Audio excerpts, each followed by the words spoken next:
ಆಚಿ ಮಸಾಲ. ಎಂತ ಅಡಿಗೆಯ ರುಚಿಯಾಗೋ ರಹಸ್ಯವು 20 ರೂಪಾಯಿ.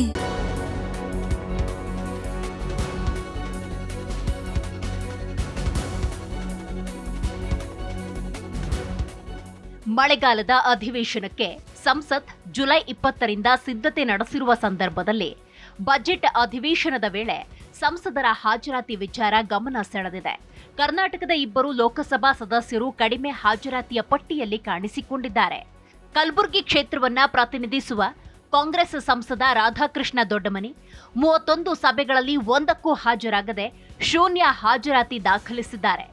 ಬೆಳಗಾವಿ ಸಂಸದರು ಪ್ರಿಯಾಂಕಾ ಜಾರಕಿಹೊಳಿ 31 ಸಭೆಗಳಲ್ಲಿ 13 ಬಾರಿ ಮಾತ್ರ ಹಾಜರಾಗಿ 41.9% ಹಾಜರಾತಿ ದಾಖಲಿಸಿದ್ದಾರೆ. ಕಾಂಗ್ರೆಸ್ ಸಂಸದ ರಾಧಾಕೃಷ್ಣ ದೊಡ್ಡಮನಿ ಅವರ ಗೈರು ಹಾಜರಿಗೆ ಕಾರಣ ಕುಟುಂಬದ ಅತಿ ಸಮೀಪದ ಸದಸ್ಯರ ಗಂಭೀರ ಅನಾರೋಗ್ಯ ಹಾಗೂ ತಮ್ಮದೇ ಆರೋಗ್ಯ ಸಮಸ್ಯೆಗಳಿದ್ದುವು ಎಂದು ಅವರ ಆಪ್ತ ಮೂಲಗಳು ತಿಳಿಸಿವೆ. ಅಂಕಿಅಂಶಗಳ ಪ್ರಕಾರ ಲೋಕಸಭೆಯಲ್ಲಿ ಕೇವಲ 45.76% ಸಂಸದರು ಮಾತ್ರ 90ರಿಂದ 100% ಹಾಜರಾತಿ ಸಾಧಿಸಿದ್ದಾರೆ. 75% ಮಾನದಂಡವನ್ನು ತೆಗೆದುಕೊಂಡ್ರೂ 63.98% ಮಾತ್ರ, ಅಂದ್ರೆ 309 ಸಂಸದರು ಮಾತ್ರ ಅದನ್ನ ಪೂರೈಸಿದ್ದು, 1/3 ಭಾಗಕ್ಕಿಂತ ಹೆಚ್ಚು ಸಂಸದರು 3/4 ಸಭೆಗಳಿಗೆ ಹಾಜರಾಗಿಲ್ಲ ಎಂಬುದು ಸ್ಪಷ್ಟವಾಗಿದೆ. ಪ್ರಾದೇಶಿಕ ಪಕ್ಷಗಳಲ್ಲೂ ಹಾಜರಾತಿ ವ್ಯತ್ಯಾಸ ಕಂಡು ಬಂದಿದೆ. 20ಕ್ಕೂ ಹೆಚ್ಚು ಸಂಸದರನ್ನ ಹೊಂದಿರುವ ಪಕ್ಷಗಳಲ್ಲಿ ಆಲ್ ಇಂಡಿಯಾ ತೃಣಮೂಲ ಕಾಂಗ್ರೆಸ್ ಸರಾಸರಿ 15 ಸಭೆಗಳು, ಡಿಎಂಕೆ 14.64 ಸಭೆಗಳಿಗಷ್ಟೇ ಹಾಜರಾತಿ ಹೊಂದಿದೆ. ರಾಜ್ಯವಾರು ನೋಡೋದಾದ್ರೆ ಉತ್ತರಾಖಂಡ್ನಲ್ಲಿ ಸಂಸದರು ಸರಾಸರಿ 30.5 ದಿನಗಳ ಹಾಜರಾತಿ ದಾಖಲಿಸಿದ್ದು ಮೊದಲನೇ ಸ್ಥಾನದಲ್ಲಿದೆ. ದೆಹಲಿ, ರಾಜಸ್ಥಾನ, ಹಿಮಾಚಲ ಪ್ರದೇಶ, ಉತ್ತರ ಪ್ರದೇಶ ನಂತರದ ಸ್ಥಾನಗಳಲ್ಲಿದೆ. ದಕ್ಷಿಣ ಭಾರತದಿಂದ ಟಾಪ್ 10ನಲ್ಲಿ ಆಂಧ್ರ ಪ್ರದೇಶ ಮಾತ್ರ ಸ್ಥಾನ ಪಡೆದಿದ್ದು, ಅದರ ಸಂಸದರು ಸರಾಸರಿ 27.41 ಸಭೆಗಳಿಗೆ ಹಾಜರಾಗಿದ್ದಾರೆ. ಅಸ್ಸಾಂ ಅತ್ಯಂತ ಕಡಿಮೆ, ಅಂದ್ರೆ 15.69 ಸಭೆಗಳಲ್ಲಿ ಹಾಜರಾತಿ ದಾಖಲಿಸಿದೆ. ರಾಜ್ಯಸಭೆಯಲ್ಲಿಯೂ ಸಮಾನ ಪ್ರವೃತ್ತಿ ಕಂಡು ಬಂದಿದ್ದು, ಕೇವಲ 46.67% ಸದಸ್ಯರು 90ರಿಂದ 100% ಹಾಜರಾತಿ ಹೊಂದಿದ್ದಾರೆ. ಡಿಎಂಡಿಕೆ ಪಕ್ಷದ ಏಕೈಕ ಸದಸ್ಯ 100% ಹಾಜರಾತಿ ಸಾಧಿಸಿದ್ದು, ಜಮ್ಮು ಮತ್ತು ಕಾಶ್ಮೀರ ನ್ಯಾಷನಲ್ ಕಾನ್ಫರೆನ್ಸ್ 94.62% ಸರಾಸರಿ ಹಾಜರಾತಿ ದಾಖಲಿಸಿದೆ. ರಾಜ್ಯಗಳ ಪೈಕಿ ದೆಹಲಿ 99.67% ಹಾಜರಾತಿಯೊಂದಿಗೆ ಮುಂಚೂಣಿಯಲ್ಲಿದ್ದು, ಪಶ್ಚಿಮ ಬಂಗಾಳ 42.04% ಮತ್ತು ತಮಿಳುನಾಡು 49.55% ದಾಖಲಾತಿ ಪಡೆದುಕೊಂಡಿದೆ. ಮಳೆಗಾಲದ ಅಧಿವೇಶನದಲ್ಲಿ ಪ್ರಮುಖ ವಿಧೇಯಕಗಳು, ಆರ್ಥಿಕ ನೀತಿಗಳು ಮತ್ತು ಆಡಳಿತ ವಿಚಾರಗಳ ಮೇಲೆ ತೀವ್ರ ಚರ್ಚೆಗಳು ನಿರೀಕ್ಷೆಯಲ್ಲಿರೋದ್ರಿಂದ ಸಂಸದರ ಹಾಜರಾತಿ ಪ್ರಮುಖವಾಗಿದೆ.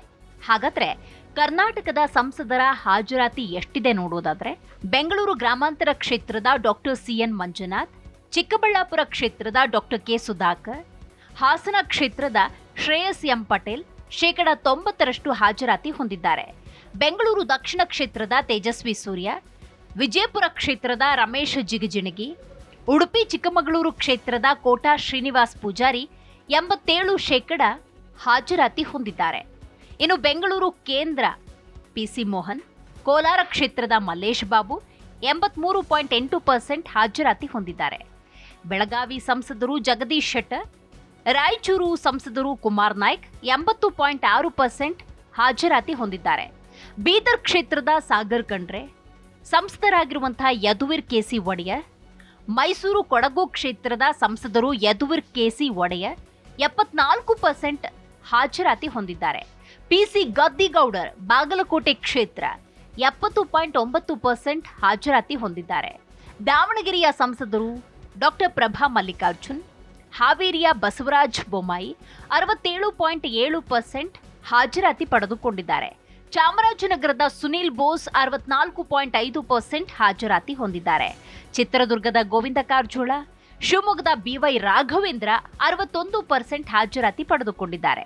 ಇನ್ನು ಬಳ್ಳಾರಿ ಕ್ಷೇತ್ರದ ಇ ತುಕಾರಾಂ, ಕೊಪ್ಪಳ ಕ್ಷೇತ್ರದ ರಾಜಶೇಖರ್ ಹೆಟ್ನಾಳ್ 58% ಹಾಜರಾತಿ ಪಡೆದುಕೊಂಡಿದ್ದಾರೆ. ಇನ್ನು ಬೆಳಗಾವಿ ಕ್ಷೇತ್ರದ ಪ್ರಿಯಾಂಕಾ ಜಾರಕಿಹೊಳಿ 41.9% ಹಾಜರಾತಿ ಪಡೆದುಕೊಂಡಿದ್ದಾರೆ. ಈ ಅಂಕಿಅಂಶಗಳು ಸಂಸದೀಯ ಜವಾಬ್ದಾರಿತನ ಮತ್ತು ಜನಪ್ರತಿನಿಧಿಗಳ ಬದ್ಧತೆ ಕುರಿತು ಹೊಸ ಚರ್ಚೆಗೆ ಕಾರಣವಾಗಿದೆ.